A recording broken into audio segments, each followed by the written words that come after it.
أعوذ بالله من الشيطان الرجيم بسم الله الرحمن الرحيم. Suite de la sourate 8, Al-Anfal, le butin, verset 41. Sachez que d'un butin quelconque, un cinquième revient à Dieu ainsi qu'à l'envoyé, aux proches, aux orphelins, aux pauvres, aux fils du chemin, pour autant que vous croyez en Dieu et à ce que nous avons fait descendre sur notre adorateur le jour de la distinction, le jour où se rencontrèrent les deux masses. Dieu est omnipotent. Explication. Dieu explicite en détail ce qu'il octroie à cette communauté. Il lui permet les prises de guerre sur les dénégateurs ainsi que tous les biens que les musulmans peuvent recevoir par aménité, etc. Le tribut, la capitation. Le segment « Sachez que d'un butin quelconque, un cinquième revient à Dieu » est très clair quant à l'application du cinquième à tout butin pris, fût-il un fil, une épingle. En référence, cette parole d'Allah, qui en prélèverait devrait se présenter avec son prélèvement au jour de la résurrection. Ibn Abbas dit, quand le prophète, alayhi salatu wassalam, envoyait en mission une colonne et qu'elle revenait avec un butin, il divisait ce butin en 5, puis récitait cette parole d'Allah. Sachez que d'un butin quelconque, un cinquième revient à Dieu ainsi qu'à l'envoyé. Le prophète, alayhi salatu wassalam, rapporte-t-on, a dit, à Dieu revient le cinquième du butin, les 4 autres vont à l'armée. Al-Hassan dit, je teste le cinquième de mon bien car je n'accepte pas de mon bien ce que Dieu a accepté pour lui-même. Atta dit, le cinquième de Dieu et de l'envoyé est un. Celui-ci en prend, en fait ce qu'il veut, ce qui veut dire qu'il le dépense comme il veut dans l'intérêt de sa communauté. Amr ibn Anabsat dit, l'envoyé alayhi salatu wassalam dirigea la prière devant un troupeau de chameaux et dit, il ne m'est rendu licite de vos butins pareil à cela que le cinquième, lequel cinquième retourne pour vous. Selon des exégètes, le cinquième se gère par l'imam dans l'intérêt commun. Mais qu'en est-il de la part que le prophète alayhi salatu wassalam prenait du cinquième?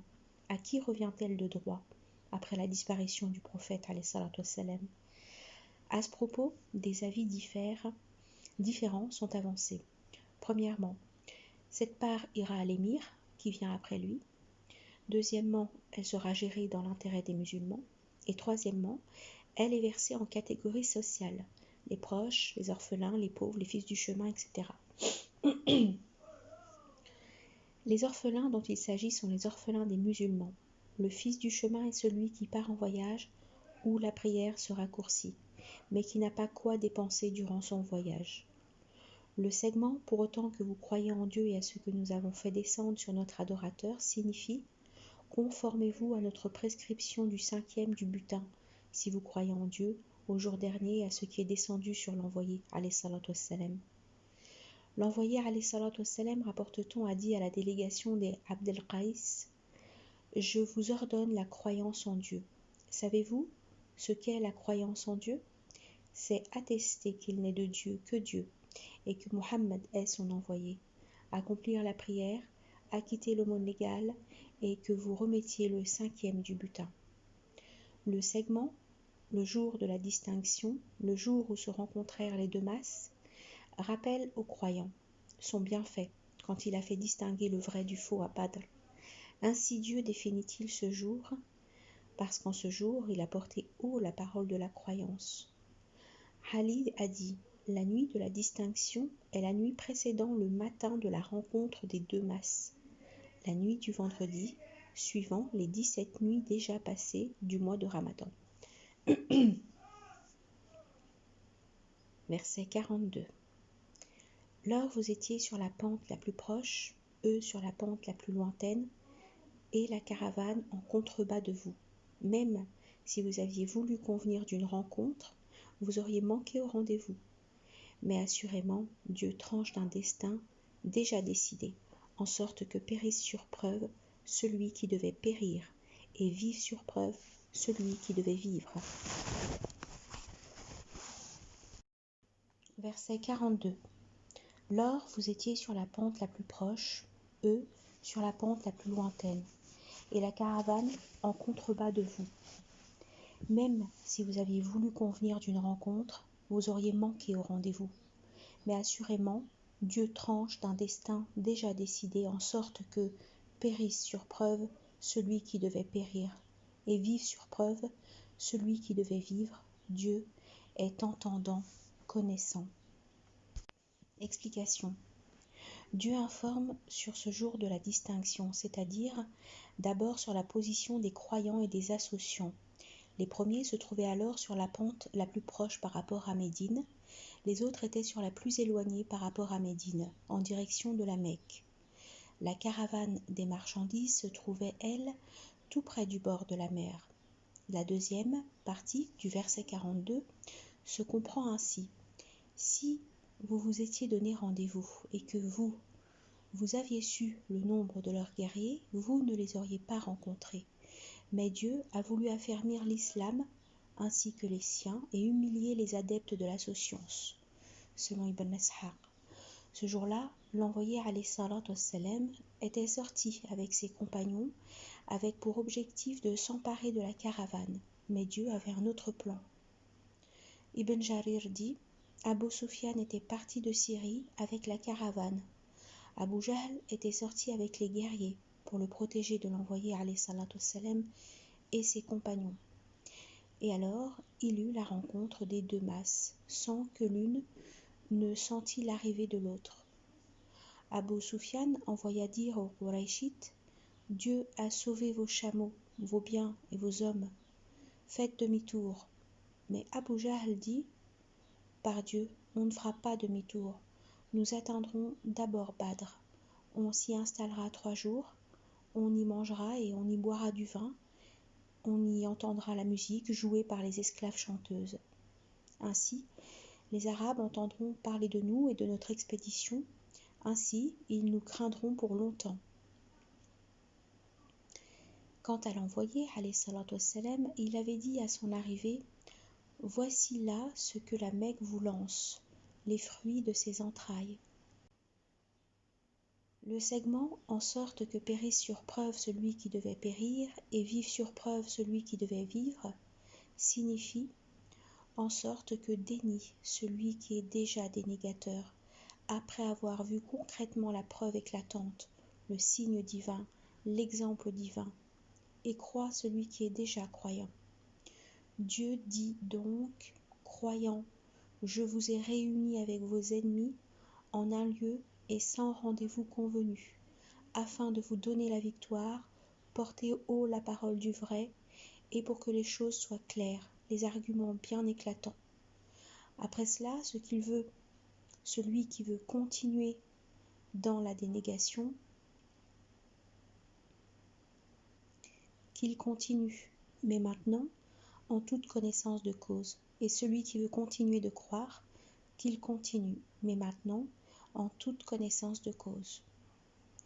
En référence à cette parole d'Allah, mais enfin, celui qui était mort et que nous avons fait revivre, et à qui nous avons conféré une lumière pour aller parmi les hommes.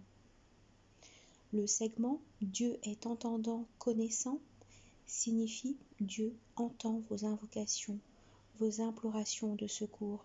Il est connaissant de vous et de ce que vous méritez comme victoire sur vos ennemis dénégateurs. » Versets 43-44. Lors Dieu te les fait voir dans ton rêve en petit nombre.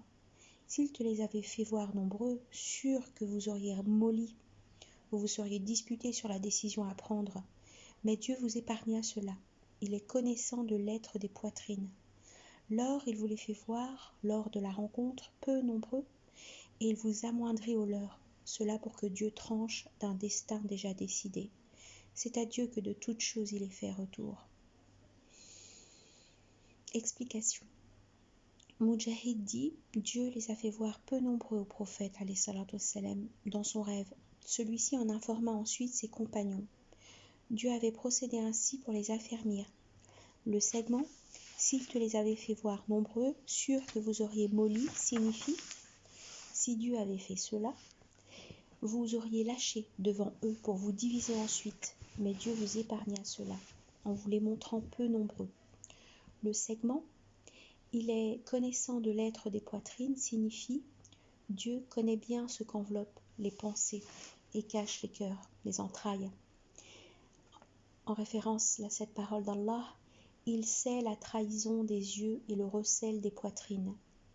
Le segment, lors il vous les fait voir, lors de la rencontre peu nombreux, montre la bienveillance de Dieu sur les croyants. Dieu procéda de la sorte pour les encourager à s'accrocher avec les dénégateurs. Ibn Mas'ud dit, à Badr, ils étaient si peu nombreux à nos yeux que j'ai dit à un homme près de moi, ne vois-tu pas qu'ils sont 70 ? Il m'a dit non, ils sont plutôt 100. Quand nous avons pris l'un d'eux, nous lui avons posé la question, et il nous a répondu qu'ils étaient 1000. Le segment « et il vous amoindrit au leur » signifie que Dieu fit la même chose aux dénégateurs. Ikrima dit « Dieu a excité les uns contre les autres pour qu'il tranchât d'un destin déjà décidé. Donc Dieu a provoqué la bataille pour se venger de ceux qu'il voulut se venger, et afin d'attribuer son bienfait à qui il voulut l'attribuer. En outre, juste avant la bataille, chaque camp voyait l'autre en petit nombre. Mais quand il eut la rencontre, Dieu envoya 1000 anges pour appuyer les musulmans, et fit voir alors aux dénégateurs que les musulmans étaient beaucoup plus nombreux qu'eux. En référence à cette parole d'Allah. Vous avez reçu un signe dans la rencontre de deux troupes, l'une combattant sur le chemin de Dieu, l'autre qui déniait. Celle-ci voyait en cela, du regard des yeux, le double d'elle-même. Versets 45-46. Vous qui croyez, quand vous rencontrez un attroupement, tenez ferme, rappelez beaucoup Dieu, dans l'espoir d'être des triomphants. Obéissez à Dieu et à son envoyé. Ne disputez pas de sorte à mollir et que votre souffle ne retombe. Armez-vous de patience. Dieu est avec les patients. Explication. C'est là un enseignement à l'adresse des croyants. En effet, Dieu les oriente à la bonne conduite sur le champ de bataille. En référence, la parole « Vous qui croyez, quand vous rencontrez un attroupement, tenez ferme ». Dans les deux sahih, ô gens, ne souhaitez pas la rencontre de l'ennemi, demandez à Dieu le salut. Dans le cas où vous les rencontrez, armez-vous de patience. Et sachez que le jardin est à l'ombre des sabres. Le prophète, alayhi salatu wassalam, rapporte-t-on aussi, a dit « Dieu aime le silence en 3 choses. Pendant la récitation du Coran, pendant la marche au combat et pendant les funérailles. » Qatada dit « Dieu a prescrit de le rappeler dans la plus préoccupante des activités, pendant le maniement des sabres. Ainsi donc, Dieu ordonne à ses adorateurs d'être fermes sur le champ de bataille, patients devant l'ennemi. Ils ne doivent pas fuir, ils ne doivent pas lâcher, ils doivent invoquer Dieu pour ne pas l'oublier. Ils doivent s'en remettre à lui et lui demander la victoire. Ils ne doivent pas non plus se diviser, sinon ils risqueraient d'être affaiblis. En référence à cette parole d'Allah, et que votre souffle ne retombe. Versets 47, 48, 49. Ne soyez pas comme ceux qui sortirent de leur demeure pleins de jactance et d'ostentation pour intercepter le chemin de Dieu. Dieu encercle ce qu'ils font. Lors Satan, qui leur embellissait leurs actions, « Il n'y a pas d'homme en ce jour, leur dit-il, capable de vous vaincre, je suis votre compère. » Or, quand les deux masses furent en vue l'une de l'autre, il tourna sur ses talons. « Je me désolidarise de vous, dit-il, car je vois ce que vous ne voyez pas. J'ai peur de Dieu. » Dieu est terrible dans sa punition. Lors les hypocrites et ceux au cœur malade dirent cela, leur religion les abuse. Quiconque fait confiance à Dieu, Dieu est tout-puissant et sage. Explication. Après avoir ordonné aux croyants de combattre sincèrement sur son chemin, Dieu leur ordonne ici de ne pas imiter les associants dans leur comportement. Ces derniers étaient sortis de leur pays pour repousser le vrai, par arrogance, orgueil, à la façon d'Abu Jahl qui avait dit « Non, par Dieu, nous ne ferons demi-tour qu'après avoir bu de l'eau de Badr, égorgé du bétail, bu du vin, entendu la musique jouée par les esclaves chanteuses. » Mais cela se retourna contre lui et tous les Qurayshites. ils furent battus et humiliés et voués au châtiment éternel. Le segment « Dieu encercle ce qu'ils font » signifie « Dieu savait pourquoi les associants étaient sortis, c'est pourquoi il les avait rétribués ainsi ». Ibn Abbas et Mujahid disent « Ce sont les associants qui avaient combattu l'envoyé alayhi salatu wassalam à Badr ». Muhammad ben Ka'b dit « Quand les Qurayshites sortirent de la Mecque pour Badr, ils sortirent avec les esclaves chanteuses et les tambourins. Alors Dieu fit descendre cette parole. Ne soyez pas comme ceux qui sortirent de leur demeure pleins de jactance et d'ostentation. Le segment, lors Satan qui leur embellissait leurs actions, il n'y a pas d'homme en ce jour, leur dit-il, capable de vous vaincre, je suis votre compère, est synonyme de il leur promet, leur fait espérer, mais Satan ne leur promet qu'illusion. Ibn Abbas dit, à Badr, Satan marcha avec son emblème et ses soldats aux côtés des associants. Il suggéra au cœur des associants que personne ne les vaincrait et qu'il était leur compère. Quand les deux masses se rencontrèrent, Satan vit arriver le renfort des anges. Là, il fit marche arrière, disant « Je vois ce que vous ne voyez pas ».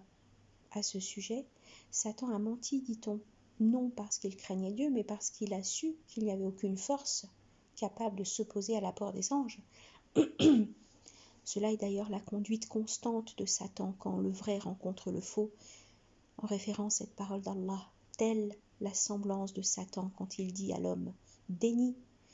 Et quand celui-ci eut dénié, lui dit « Innocent suis-je de toi, je redoute le maître des univers ». Et Satan dit « Le décret une fois consommé, Dieu vous a fait promesse de vérité. Moi je vous ai fait une à laquelle j'ai manqué. » Le verset 49. Quand les deux masses se rapprochèrent, Dieu amoindrit les musulmans aux yeux des associants et il amoindrit ces derniers aux yeux des musulmans. Sur ce, les associants dirent, d'après cette parole d'Allah, ceux-là, leur religion les abuse. Ils avaient dit cela parce qu'ils avaient vu les musulmans en petit nombre et parce qu'ils avaient aussi cru qu'ils allaient les battre. Alors Dieu dit, quiconque fait confiance à Dieu, Dieu est tout-puissant et sage, selon Ibn Abbas. Mujahid dit, ceux qui tinrent ce propos, ceux-là, leur religion les abuse, sont un groupe de Qurayshites qui étaient sortis indécis de la Mecque. Leur indécision les a ligotés. Quand ils virent les compagnons du prophète alayhi salatu wassalam en petit nombre, ils dirent cela. Ibn Jurayj dit, ce sont des gens qui étaient hypocrites à la Mecque et qui avaient dit ce propos à Badr. Enfin, le segment, celui qui s'en remet à Dieu ne sera pas lésé, parce que Dieu est omnipotent, sage dans ses actes, et il ne met ses actes qu'à leur juste place, attribue la victoire à qui la mérite, et l'échec à qui le mérite. Versets 50-51. Ah, si tu voyais les anges, quand ils recouvrent les dénégateurs, les frapper de face et par derrière, goûter au supplice du feu à raison de ceux-là qu'ont avancé vos mains.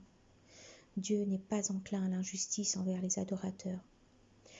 Signification. Dieu s'adresse à son envoyé alayhi salatu wassalam. Mohammed, si tu voyais le moment où les anges prenaient l'âme des dénégateurs, tu verrais une situation abominable, méconnaissable. Les anges y frappent ceux-là de face et par derrière en leur disant « Goûtez au supplice du feu à raison de ceux-là qu'ont avancé vos mains. » Ibn Abbas dit « Quand les associants avancèrent face aux musulmans, ces derniers les frappèrent avec leurs sabres, et quand ils tournèrent sur les talons, les anges les frappèrent par derrière. Mujahid dit « Ce sont là un propos et des actes faits par les anges à Badr. Même si le contexte est lié à la bataille de Badr, cela est général à tout dénégateur. » En référence à cette parole d'Allah, « Ah, si tu voyais les iniques en proie au tourbillon de la mort, et les anges étendant leurs mains, faites sortir vos âmes. » Le segment « à raison de ceux-là qu'ont avancé vos mains » signifie cette rétribution-là est due à vos actions mauvaises dans la vie d'ici-bas. Le segment « Dieu n'est pas enclin à l'injustice envers les adorateurs » signifie « Dieu n'est inique envers personne, mais est juste et équitable ». Dieu, rapporte-t-on, dit « Ô mes adorateurs, j'ai interdit l'iniquité à moi-même, et je l'ai décrétée interdite entre vous. Alors n'usez pas d'iniquité réciproque. Ô mes adorateurs, ce ne sont que vos actions que je recense pour vous. Donc si quelqu'un trouve du bien, qu'il loue Dieu. Si quelqu'un trouve autre chose que cela, qu'il ne blâme que lui-même. » Verset 52. Telle la conduite de la gente de Pharaon, ainsi que leurs devanciers. Ils dénièrent les signes de Dieu, alors Dieu les prit à leur propre péché. Dieu est fort, terrible en sa punition. Explication.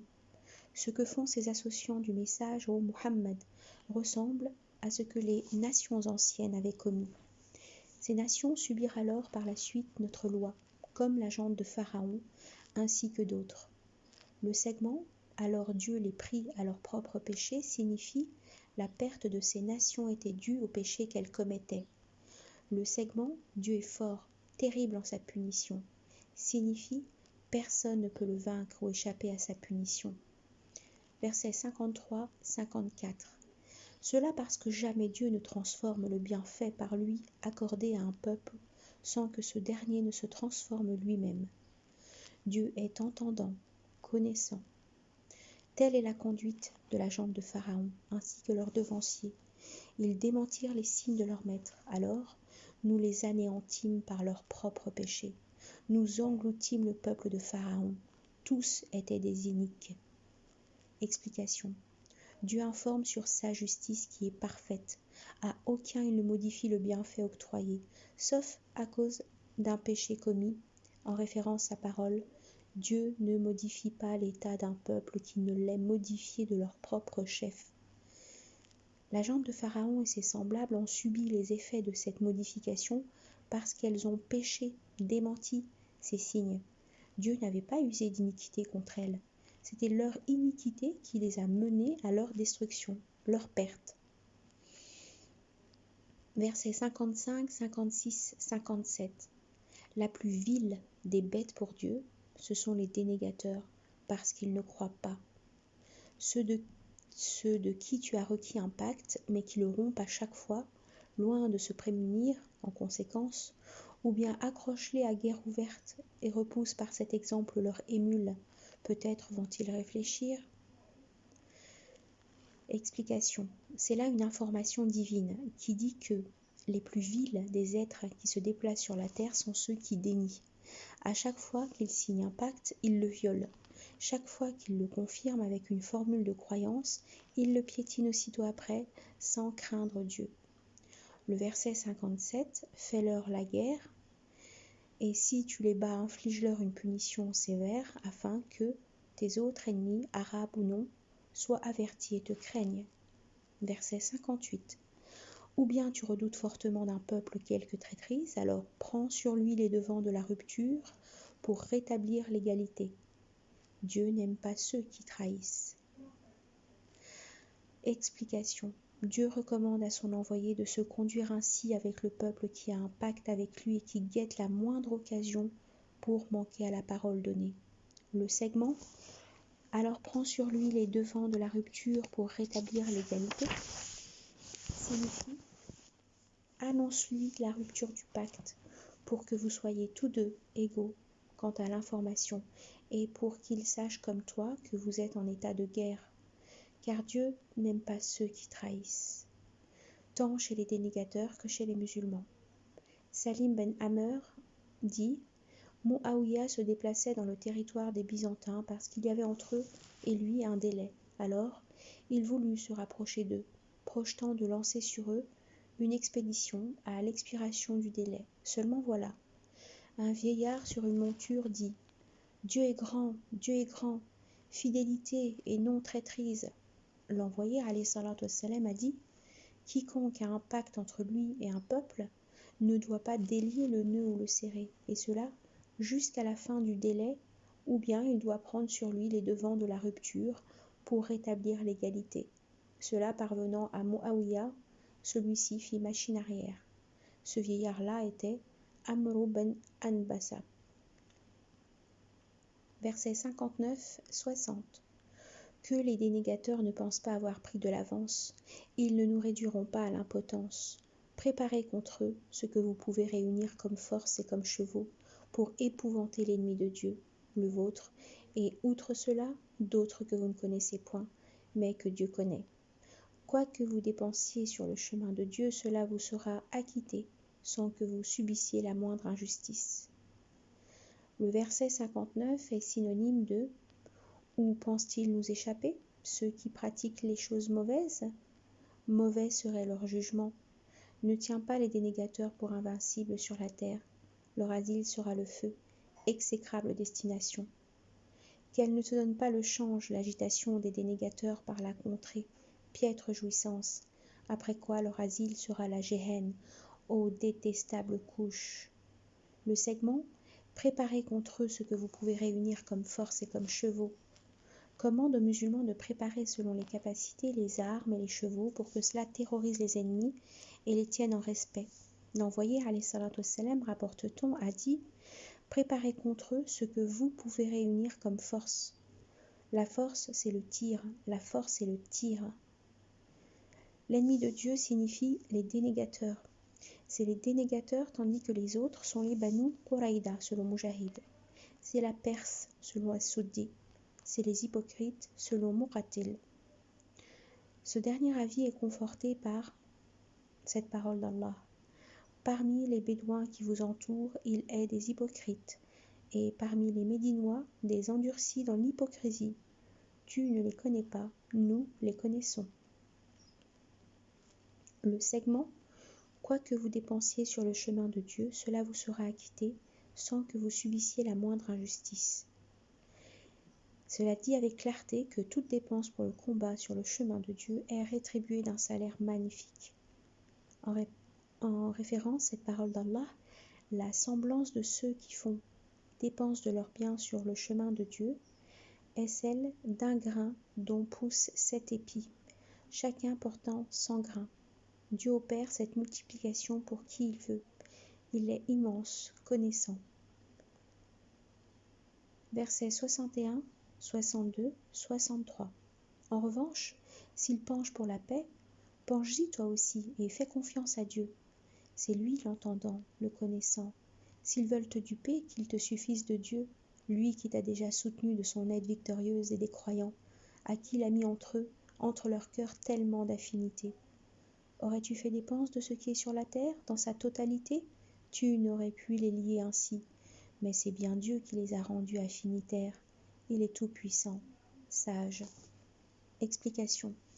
Cela signifie, si tu crains d'un peuple une traîtrise, prends alors sur lui les devants de la rupture pour rétablir l'égalité. S'il continue à combattre, combats-les alors. S'il penche pour la paix, la conciliation, la trêve, penche-y toi aussi et accepte cela d'eux. C'est pourquoi, quand les associants Qurayshites demanderont à Al-Hudaybiya une trêve de 9 années, le prophète alayhi salatu wassalam répondra positivement, malgré les conditions demandées par Quraysh. Ibn Abbas et Mujahid disent, ce verset est abrogé par le verset du sabre, qui est celui-ci, combattez ceux qui ne croient pas en Dieu ni au jour dernier. Cet avis mérite attention, car le verset du sabre contient la recommandation de combattre l'ennemi. Dans le cas où il y a possibilité. Mais si l'ennemi est très fort, il est permis de conclure une trêve avec lui, comme cela est indiqué par ce verset et parce que le prophète alayhi salatu wassalam fit à Al-Hudaybiya. Par conséquent, il n'y a pas de contradiction entre les deux versets, donc pas d'abrogation et pas de spécification. Le segment « et fais confiance à Dieu » signifie « fais une trêve avec eux en faisant confiance à Dieu car c'est lui ton suffisant, ton victorieux, même s'ils veulent de cette trêve quelques stratagèmes pour se prémunir et se réorganiser. » Le segment « à qui il a mis entre leurs cœurs tellement d'affinité » signifie « Dieu a uni leurs cœurs dans la croyance, de sorte qu'ils t'obéissent et t'appuient. » Le segment Aurais-tu fait dépense de ce qui est sur la terre? Dans sa totalité, tu n'aurais pu les lier ainsi. Fait allusion ici aux haines et aux déchirements qui affectaient les Ansar, les Aws et les Khazraj. Les Ansar sont les Aws et les Khazraj. En référence à cette parole d'Allah, rappelez le bien que Dieu vous a prodigué. Vous étiez ennemis et il a accordé vos cœurs et vous êtes devenus, par son bienfait, des frères. Le segment « Il est tout-puissant, sage » signifie Dieu est l'omnipotent qui ne déçoit point quiconque fait confiance à lui, le sage dans ses actions et ses décisions. Versets 64, 65 et 66. Prophète, qu'il te suffise de Dieu et de qui te suit parmi les croyants. Prophète, exhorte les croyants au combat. S'il en est parmi vous 20 à être patients, ils en vaincront 200. S'il en est 100, ils vaincront 1000 dénégateurs, car c'est un peuple incapable de surconnaissance. Maintenant, Dieu allège sur vous l'exigence, car il sait ce qu'il persiste en vous de faiblesse. S'il en est parmi vous une centaine à être patients, ils en vaincront 200, et s'il en est 1000, ils en vaincront 2000, avec la permission de Dieu. Dieu est avec les patients. Signification. Dieu incite son envoyé et les croyants à combattre les ennemis tout en leur rappelant qu'il est leur suffisant, leur victorieux secours face à la puissance de leurs ennemis. Le verset 64, qu'il te suffise de Dieu et de qui assiste avec toi, c'est pourquoi, d'après Shurbi, que le verset 64 pour lui signifie qu'il te suffise de Dieu et de qui assiste avec toi. C'est pourquoi Dieu dit « Prophète, exhorte les croyants au combat ». À Badr, le prophète mit ses compagnons en rang face à l'ennemi et leur dit « Debout » pour un jardin dont la largeur équivaut aux cieux et à la terre. La suite du verset 65 apporte une annonce, celle de la victoire, et en même temps pose une exigence, celle d'un combattant, contre 10 dénégateurs. Mais ensuite Dieu abroge, dans le verset 66, cette exigence, tout en gardant l'annonce intacte. Le segment « S'il en est parmi vous une centaine à être patients, ils en vaincront 200 », cela est descendu à propos de nous, les compagnons de Muhammad, selon Ibn Umar. Versets 67, 68, 69. Il n'appartient à aucun prophète de faire des prisonniers avant d'avoir prévalu sur la terre. Vous voulez le casuel d'ici-bas? Dieu veut la vie dernière. Dieu est tout-puissant et sage. N'eût été un écrit venu antérieurement de Dieu, vous auriez été accablé en ce que vous avez pris par un terrible châtiment. Donc, sur votre butin, mangez ce qui est licite et bon. Prémunissez-vous envers Dieu. Dieu est tout pardon, miséricordieux. À Badr, la bataille ayant été terminée, l'envoyé alayhi salatu wassalam demanda « Que dites-vous au sujet des captifs ?» Abu Bakr dit qu'ils étaient du même peuple et qu'il serait préférable d'être clément avec eux. Omar dit qu'il fallait leur couper la tête. Abdallah ben Rawaha suggéra de les jeter dans un grand feu. Sur ce, l'envoyé alayhi salatu wassalam ne dit rien, ne prononça pas de décision immédiatement. Il rentra alors chez lui. Les gens discutaient sur la décision que le prophète alayhi salatu wassalam allait prendre. Ils se divisèrent en 3 groupes. Ceux qui disaient « il va prendre l'avis d'Abu Bakr », ceux qui disaient « il va être de l'avis de Omar » et ceux qui disaient « il va prendre l'avis de Abdallah ben Rawaha ». Et quand le prophète alayhi salatu wassalam sortit à eux, il dit « Dieu a adouci le cœur de certains hommes de sorte qu'il devient plus doux que le lait. D'autres, Dieu leur endurcit le cœur de sorte qu'il devient plus dur que la pierre. Ton exemple, ô Abu Bakr, est à l'exemple d'Abraham alayhi salam, qui a dit « Qui me suivra sera des miens, qui me désobéira, tu es tout pardon, miséricordieux. » Ton exemple, ô Abu Bakr, est aussi à l'exemple de Jésus alayhi salam qui dit « Si tu les châties, ne sont-ils pas tes esclaves? Si tu leur pardonnes, n'es-tu pas le Tout-Puissant ?» le sage.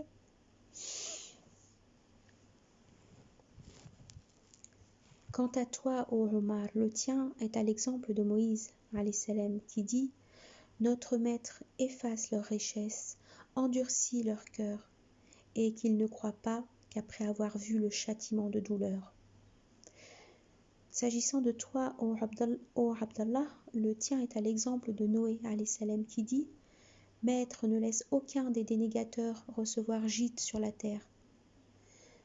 Vous êtes dans le besoin, alors aucun d'eux ne sera libéré qu'avec une rançon, sinon c'est un coup sur le cou. » Après quoi, Dieu fit la descente de « Il n'appartient à aucun prophète de faire des prisonniers. » Le segment « N'eût été un écrit venu antérieurement de Dieu » signifie « Dieu a déjà pris la décision de ne châtier aucun de ceux qui ont participé à Badr » selon Al-A'mash.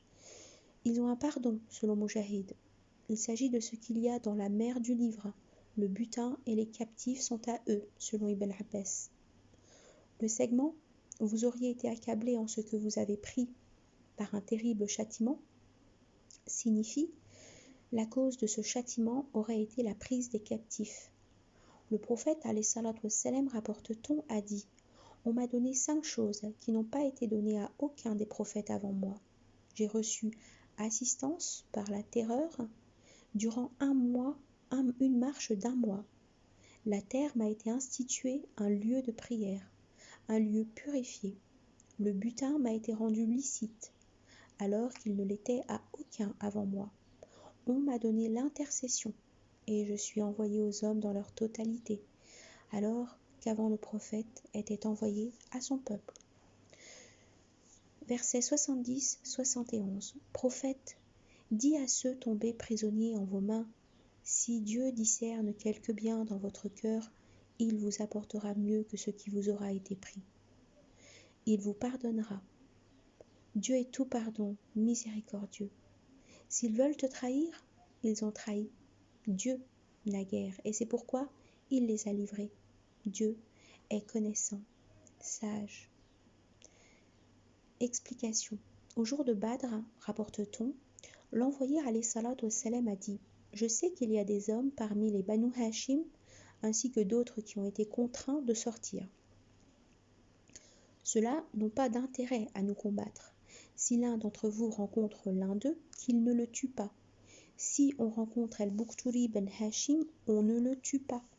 Si on rencontre Al-Abbas ben Abd al-Muttalib, on ne le tue pas, car on l'a contraint de sortir. » Ce propos parvint à Abu Hudayfa, qui dit alors « Tuerons-nous nos pères, nos fils, nos frères, nos clans, et laisserons Al-Abbas ? Par Dieu, si je le rencontre, je le ferai taire avec le sabre. » Cela parvint au prophète, alayhi salatu wassalam. « Oh, Abu Hafs, dit-il à Omar ben al-Khattab, frappe-t-on avec le sabre le visage de l'oncle de l'envoyé ? » Mais ce jour-là, Al-Abbas ben Abd al-Muttalib fut l'un des captifs. Il se rachètera avec la plus grosse rançon parce qu'il était un homme aisé. Dans le Sahih, il est rapporté ceci. « Ô envoyé de Dieu, dit Al-Abbas, je suis musulman. Dieu est le plus connaissant de ton islam, dit le prophète, alayhi salatu wassalam. Si c'est vrai, comme tu dis, Dieu te rétribuera. Quant à ton apparence, elle est contre nous. Paye donc ta rançon, ainsi que celle des 2 fils de ton frère, Naoufal et Akil, et de ton allié, Utba ben Amr. Mais je n'ai pas cela, ô envoyé de Dieu.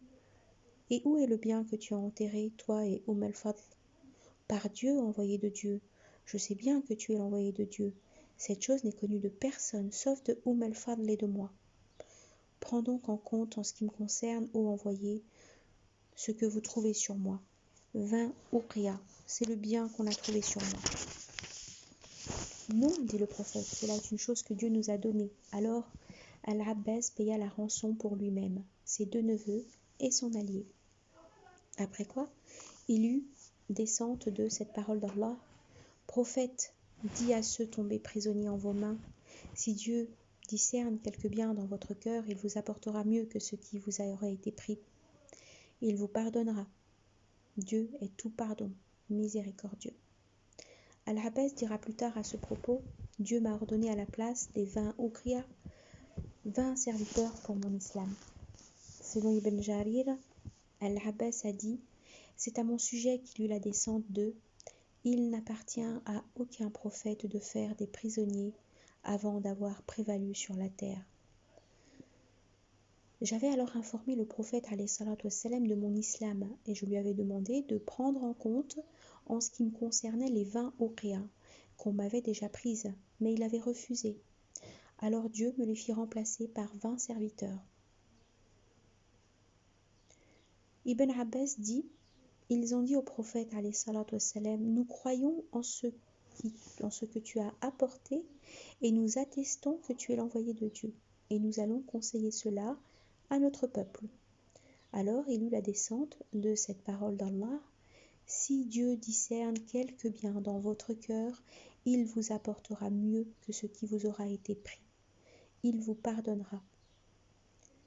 Signifie, il vous remplacera ce qui vous a été enlevé par ce qui est mieux, et il vous pardonnera l'associance où vous étiez. Le segment « S'ils veulent te trahir, ils ont trahi Dieu naguère » signifie « S'ils veulent te trahir après ce qu'ils ont dit, c'est qu'ils ont déjà fait cela en déniant bien avant la bataille de Badr. D'ailleurs, c'est pour leur dénégation que Dieu les a fait capturer dans cette bataille. » Le segment « Dieu est connaissant, sage » signifie « Dieu est bien connaissant de ses actions, sage en elles. » Verset 72. Verset 72. Ceux qui croient ont fait exode, ont fait effort de leurs biens et de leur personne sur le chemin de Dieu. Ceux qui leur ont procuré asile et protection, ceux-là peuvent se prendre pour protecteurs mutuellement. Ceux qui croient, mais sans avoir fait exode, vous ne leur devez pas protection tant qu'ils n'ont pas fait exode. Si toutefois ils vous demandent assistance pour cause de religion, vous leur devez cette assistance, sauf à l'encontre de ceux auxquels vous liez un engagement. Dieu est clairvoyant sur vos actions. Explication. Dieu distingue entre les catégories des premiers croyants. Il y a les muhajir et les ansar. Les premiers ont pris le chemin de l'exil, laissant derrière eux leur pays et leurs biens, pour assister Dieu et son envoyé. Les autres sont les musulmans de Médine, qui ont accueilli leurs frères exilés. Donc, les muhajir et les ansar sont ceux désignés au début du verset. Pour avoir été les premiers à croire et à soutenir le prophète, Dieu fait leur éloge dans maintes versets. En exemple, ces versets suivants. Les précurseurs, les tout premiers, les émigrés, les partisans, et aussi ceux qui les suivirent de bel agir. Dieu est d'eux satisfait, comme ils l'auront été de lui. Dieu s'est repenti envers l'envoyé, les émigrants et les partisans qui suivirent l'envoyé à l'heure difficile. Aux besogneux émigrés qui furent évincés de leur habitat et de leurs biens pour la quête d'une grâce de Dieu et de son contentement, eux, les soutiens de Dieu et de son envoyé. Ceux-là sont les véridiques. Ceux qui, dès avant eux, avaient site dans le terroir et dans la foi, aiment ceux qui vers eux font exode. Ils ne ressentent en leur poitrine aucune frustration devant ce que ces autres reçoivent. Le segment « Ceux qui croient mais sans avoir fait exode », vous ne leur devez pas protection tant qu'ils n'ont pas fait exode. Distingue la troisième catégorie de croyants. Le segment « Si toutefois ils vous demandent assistance pour cause de religion, vous leur devez cette assistance, sauf à l'encontre de ceux auxquels vous liez un engagement », délimite le champ de l'assistance. Si ceux qui ne s'exilent pas te demandent assistance, ton devoir est de leur porter secours, car ce sont tes frères en religion, hormis dans le cas où ils te la demandent contre des dénégateurs auxquels tu es lié par une trêve. Si c'est le cas, ne violez surtout pas vos serments, vos engagements. Verset 73. Les dénégateurs sont aussi liés par une protection mutuelle. Si vous faites cela, il y aura du trouble sur la terre, un grand dégât. Explication. Après la recommandation de protection mutuelle donnée aux croyants, Dieu coupe ici tout lien de protection entre les croyants et les dénégateurs. Le prophète, rapporte-t-on, a dit les tenants de deux croyances ne s'héritent pas. Ni le musulman n'hérite du dénégateur, ni le dénégateur du musulman. En référence à cette parole d'Allah, les dénégateurs sont aussi liés par une protection mutuelle. Si vous faites cela, il y aura du trouble sur la terre, un grand dégât. Les tenants de deux croyances ne s'héritent pas. Le segment « si vous faites cela, il y aura du trouble sur la terre, un grand dégât » signifie « si vous ne vous teniez pas à l'écart des associants en établissant des liens avec les croyants, il y aurait confusion chez les gens, due évidemment à l'associance des croyants avec les dénégateurs. Cela serait certainement source de dégâts considérables. » Versets 74 et 75. Ceux qui croient ont fait exode, font effort sur le chemin de Dieu, de même que ceux qui ont procuré asile et soutien, ce sont eux les croyants véritables. Il leur revient large indulgence et généreuse attribution. Ceux qui ont cru par la suite, mais auront fait exode, font effort avec vous, ceux-là sont des vôtres. Quant aux parents, par la matrice, ils ont priorité les uns sur les autres, selon le livre de Dieu. Dieu, de toutes choses, est connaissant. Explication. Après avoir exprimé son jugement sur les croyants dans la vie d'ici-bas, Dieu montre ce qu'il en sera de leur destinée dans la vie dernière. Pour leurs croyances véritables, ils seront récompensés d'une large indulgence, c'est-à-dire d'une absolution de leurs péchés, et d'une généreuse attribution en biens innombrables, indéfinis. Les croyants qui suivent se conforment aux actions bonnes comme les premiers, ceux-là profiteront de la même fin heureuse. En référence à cette parole d'Allah, les précurseurs, les tout premiers, quant à ceux venus après eux, le segment quant aux parents par la matrice, ils ont priorité les uns sur les autres selon le livre de Dieu, concerne la question de l'héritage, en rapport avec tous les liens, ceux de consanguinité et ceux d'affinité, selon Ibn Abbas, Mujahid, Ikrima et les autres. Toutefois, ce segment abroge l'héritage de serment ou de liens de fraternisation pratiqués auparavant.